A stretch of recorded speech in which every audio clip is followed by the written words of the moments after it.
Hi, hello, welcome to Mathematical 360.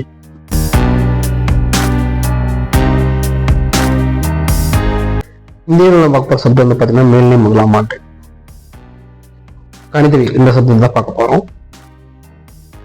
இன்னைக்கு நான் பார்க்குற சாப்டர் வந்து பார்த்தீங்கன்னா அத்தியாயம் 3 கணங்கள் தொடர்பு மற்றும் சார்பு. இந்த சாப்டர் தான் நம்ம பார்த்துட்டு இருக்கோம். இன்னைக்கு நான் பார்க்க போகிற டாபிக்ஸ் வந்து பார்த்தீங்கன்னா சில எளிமையான சார்புகள், சம் எலிமெண்டரி ஃபங்க்ஷன்ஸ் அப்படின்னு என்னன்னு சொல்லிட்டோம். கிடைமட்ட கோட்டு சோதனை, ஹரிசாண்டல் டெஸ்ட். இந்த ரெண்டு டாபிக் தான் இந்த வீடியோல பார்க்க போறோம்.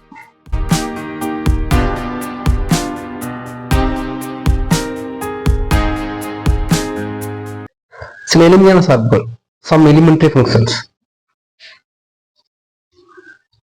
ஏதேனும் ஒரு வெற்றுகணம் எக்ஸ் என்க F function extends to X சார்பானது F of X equal to X என அனைத்து எக்ஸ் பிலாங்ஸ் டு எக்ஸுக்கும் வரையறுக்கப்பட்ட அதனை எக்ஸின் மீதான சமணிச்சார்பு ஐடென்டிட்டி ஃபங்க்ஷன் என்று அழைக்கலாம்.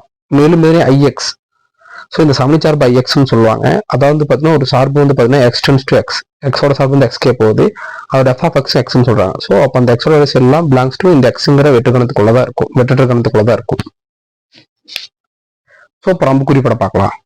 அதாவது அவங்க சொன்ன மாதிரி பண்ணுங்க, வெற்றிடக்கணம் இதுதான் எக்ஸ், ஏபிசி சேம் அதே கணத்து கூட தான் அது வந்து ரிலேஷன்ஸ்ல இருக்கு, ஓகே, தொடர்புல இருக்கு.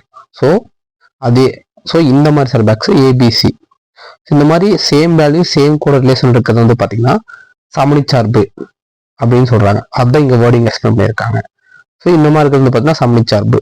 ஸோ இது ஐஎக்ஸ்ன்னு சொல்லி மென்ஷன் பண்ணுவாங்க. ஸோ கிராஃப் டயக்ராம்ல அதை பார்க்கலாம் சமணிச்சார்பு. ஸோ இது எக்ஸ் ஒய் தளம் தமிழ்ல சொல்லுவாங்க. இந்த கிராஃப்ல வந்து பாத்தீங்கன்னா ஒய் ஈக்குவல் டு எக்ஸ், ஏன்னா இங்க மென்ஷன் பண்ணி F of X equal to எக்ஸ்னா எஃப் ஆஃப் எக்ஸ் என்ன Y, so Y equal to X, அதோட லைன் இப்படி தான் வரும் உங்களுக்கு ஸ்ட்ரெயிட்டா.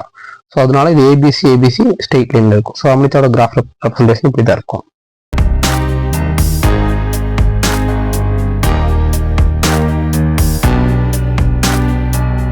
செகண்ட் ஒன், எக்ஸ் மற்றும் ஒய் என்பது இரு கணங்கள் என்க. ஒய்ல ஒரு நிலையான உறுப்பு சி என்க. அதாவது பார்த்தீங்கன்னா எக்ஸ் ஒய்னு ரெண்டு கணக்கு எடுத்துக்கிறாங்க. அதுல ஒய்ல வந்து பார்த்தீங்கன்னா ஒரு நிலையான உறுப்பு சின்னு எடுத்துக்கிறாங்க. So f x tends to y என்ற சார்பானது, அதாவது இந்த ஃபங்க்ஷன் சார்பானது வந்து பார்த்தீங்கன்னா f of X equal to c, அதாவது ஒய் ஈக்குவல் டு சி என அனைத்து எக்ஸ் பிலாங்ஸ் டு எக்ஸுக்கும் வரையறுக்கப்பட்டால் அதனை மாறிலி சார்பு கான்ஸ்டன்ட் ஃபங்க்ஷன் என்று கூறுகிறோம். மாறிலி சார்பு மதிப்பு சார்பு முழுமைக்கும் ஒரே மதிப்பாக இருக்கும். அதாவது மாறிலி சார்போட மதிப்பு வந்து பார்த்தீங்கன்னா சார்பகம் முழுமைக்கும் ஒரே மதிப்பாக இருக்கும். சூப்பர், நம்ம குறிப்பிடத்துல பார்க்கலாம். ஸோ இந்த எக்ஸுங்கிற சார்பகம், இது ஒய்ங்கிற துணை சார்பகம். ஸோ அவங்க சொன்ன எக்ஸ்பிரஷன் எக்ஸ் ஒய்ங்கிற ரெண்டு கணம் வந்துருச்சு. ஸோ ஒய்யில் உள்ள ஒரே ஒரு நிலையான உறுப்பு சி. ஸோ நிலையான உறுப்புங்கிறது வந்து பார்த்தீங்கன்னா இந்த வேலையை தான் சொல்றாங்க. அதாவது ஃபார் எக்ஸாம்பிள் சின்னு வச்சுக்கோங்க. அதுக்கப்புறம் லெஃப்ட் எக்ஸ்டென்ஸ் டு ஒய் சார்பானது எஃப் ஆஃப் எக்ஸ் சி என அனைத்து எக்ஸ் பிலாங்ஸ் டு எக்ஸுக்கும். ஸோ இந்த எக்ஸ்ல இருக்க கணத்துல இருக்க எல்லா வேலைக்கும் ஒரே நம்பர் தான் வரும், ரிலேஷன்ல தான் இருக்கும் அப்படின்னு அந்த ஃபங்க்ஷன் வந்துச்சுன்னா அந்த மாதிரி இருக்கிறது வந்து பார்த்தீங்கன்னா மாறிலி சார்பாக கான்ஸ்டன்ட் ஃபங்க்ஷன். ஸோ ஒரே ஒரு ரிலேஷன்ல இருந்துச்சுன்னா அது எல்லாமே வந்து பார்த்தீங்கன்னா மாறிலி சார்பு. ஸோ அதனால மாறிலி சார்பு மதிப்பு ஒரே மதிப்பா இருக்கும்னு சொல்லி சொல்றாங்க. இதோட கிராஃபிக்கல் ரெஃபரன்ஸ் எப்படி இருக்கும்னா, so Y equal to c, அதாவது ஒய்யோட வேல்யூ வந்து கான்ஸ்டன்ட் இருந்துச்சுன்னா என்ன ஆகும், ஒய் பேரலா எக்ஸுக்கு பேரலா ஒரு லைன் வரும். ஸோ அதான் y equal to c. So மாறிலி சார்போட கிராஃபிக்கல் ரெஃபரன்ஸ் இந்த மாதிரி இருக்கும். ஏதேனும் ஒரு குணம் எக்ஸ் என்க, எக்ஸ் பிலாங்ஸ் டு எக்ஸுக்கும் எஃப் ஆஃப் எக்ஸ் ஈக்குவல் 0 வரையறுக்கப்பட்டால், ஸோ ஏதாச்சும் ஒரு கணம் எக்ஸ் இருக்கு, அதோட எஃப் ஆஃப் எக்ஸ் வந்து 0 வச்சுக்கோங்க. அதோட ஆப்போசிட்ல இந்த இடத்துல எந்த வேல்யூமே இல்லைன்னா அந்த கணம் பூஜ்ஜிய சார்புன்னு சொல்லுவாங்க, ஜீரோ ஃபங்க்ஷன். ஸோ எக்ஸுங்கிற ஒரு கணம் இருக்கும், நீங்கள் ஒயில எந்த இதுவுமே இருக்காது. அந்த மாதிரி வச்சுன்னா அந்த பூஜ்ஜிய சார்பு, அதாவது ஜீரோ ஃபங்க்ஷன் சொல்லி சொல்றாங்க.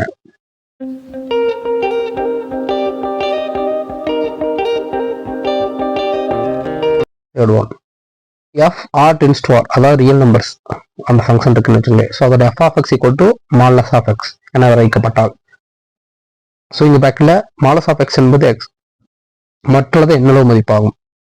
முன்னாடி தெரியும் இந்த மாதிரி போட்டு அது மட்டு, அதனை மட்டு சார்பு அது என்னளவு சார்பு, அதாவது மாலஸ் R absolute value function.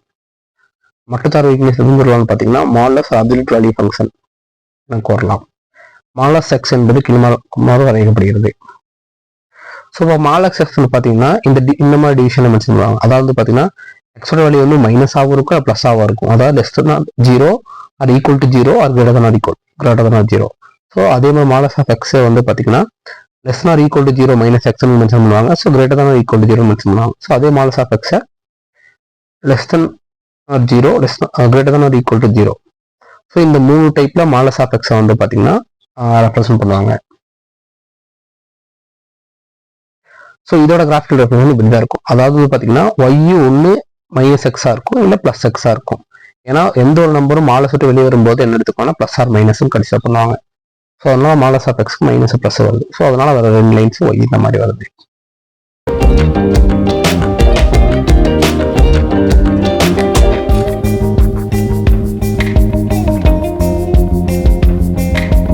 Fourth one அதே மாதிரி function R tends to R, அதாவது ரியல் நம்பர்லேருந்து ரியல் நம்பர் ஒரு சார்பு இருக்குன்னு வச்சுக்கோங்க. அதோட எஃப் ஆஃப் எக்ஸ் வந்து பார்த்தீங்கன்னா x divide by modulus of x. So இங்கே எக்ஸ் நாட் ஈக்குவல் 0, ஏன்னா டிவைட் பை 0 என்ன வந்தாலும் இன்ஃபினிட்டி ஆயிரும் தெரியும். ஸோ அதனால இங்கே அந்த condition X not equal 0. So X equal 0 ஒரு கண்டிஷன்.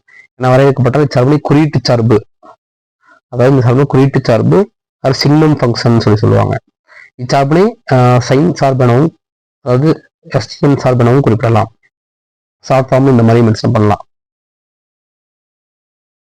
இதோட கிராஃபிக்கல் ரெப்ரசன்டேஷன் பார்த்தீங்கன்னா தெரியாது. அதாவது பார்த்தீங்கன்னா இந்த -1 ஒரு லைன் போட்டிருப்பாங்க பாருங்க. அதே மாதிரி இங்கே +1 ஒரு லைன் போட்டிருப்பாங்க. அதாவது இந்த வேல்யூ வந்து பார்த்தீங்கன்னா -1 ஒன்று இன்ஃபினிட்டி வரைக்கும் போயிட்டு இருக்கும். ஓகேவா? ஸோ அது +1 வந்து இன்ஃபினிட்டி வரைக்கும் அப்படியே போயிட்டே இருக்கும். ஸோ அதுதான் வந்து பார்த்தீங்கன்னா இந்த சார்புக்கான இது, அதாவது குறியீட்டு சார்புன்னு சொல்லுவாங்க இதை.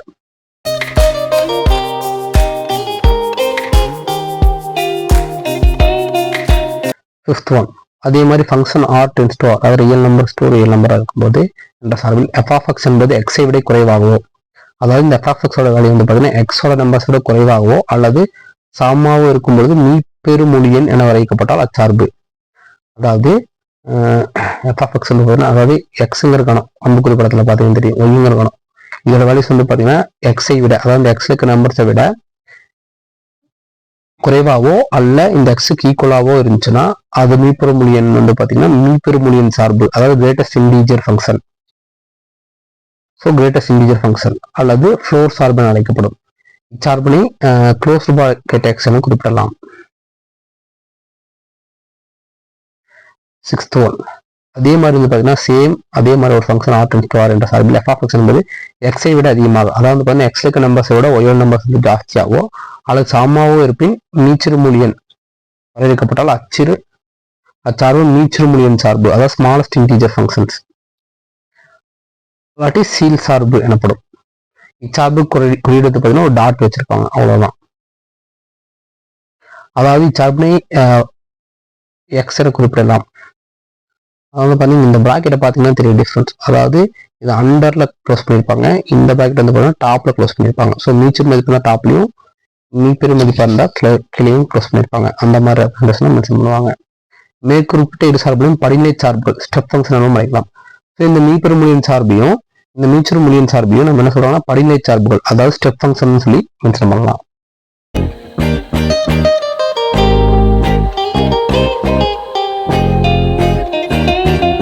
கிடைமட்ட கோட்டு சோதனை ஹரிசாண்டல் டெஸ்ட், அதாவது செகண்ட் டாபிக் வந்து பார்த்தீங்கன்னா கிடைமட்ட கோட்டு சோதனை தான் பார்க்கலாம்.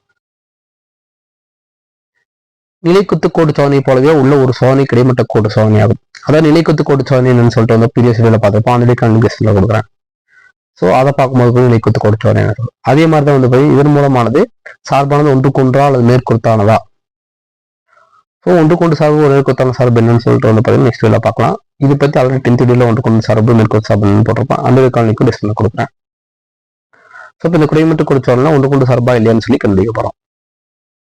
ஸோ ஃபர்ஸ்ட் கண்டிஷன் கிடைமட்ட கோடு சோதனை துணை சார்பகத்தில், அதாவது இது சார்பகம்,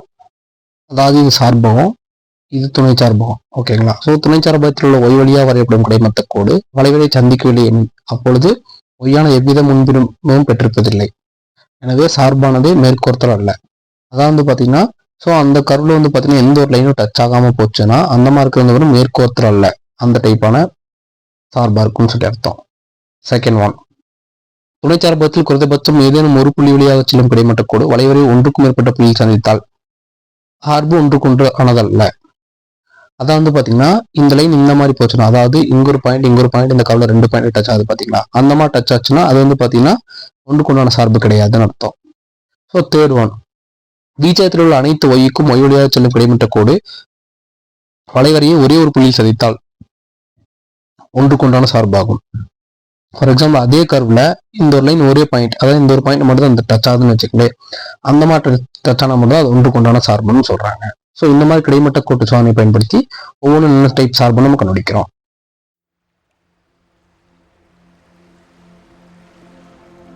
ஸோ இது அந்த 3 வளைவரைன்னு வச்சுக்கங்களேன். ஸோ இந்த 3 கண்டிஷன்ல என்னென்ன சார்பா இருக்குன்னு பார்க்குறோம். எக்ஸ்பிளனேஷன். துணைச்சார்பத்தில் 1,3 என்ற இடைவெளி உட்கோணமாக அமையும் போது தரப்பட்டுள்ள வரைக்கு குறிக்கும் சார்பான 0,4 என்ற இடைவெளி மேற்கோத்தல் அல்ல.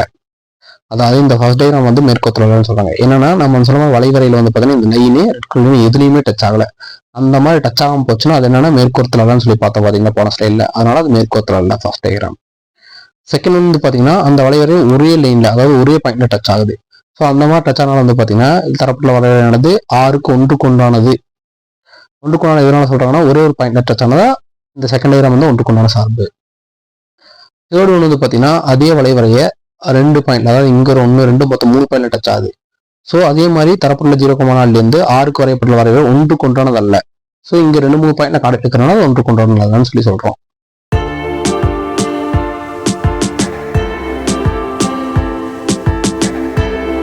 ப்ரீவியஸ் வீடியோல வந்து பாத்தீங்கன்னா சார்புன்னு சொல்லி பார்த்திருப்போம். அந்த வீடியோக்கான லிங்க் டிஸ்கிரிப்ஷன்ல கொடுத்துருக்கேன். தேங்க்ஸ் ஃபார் வாட்சிங்.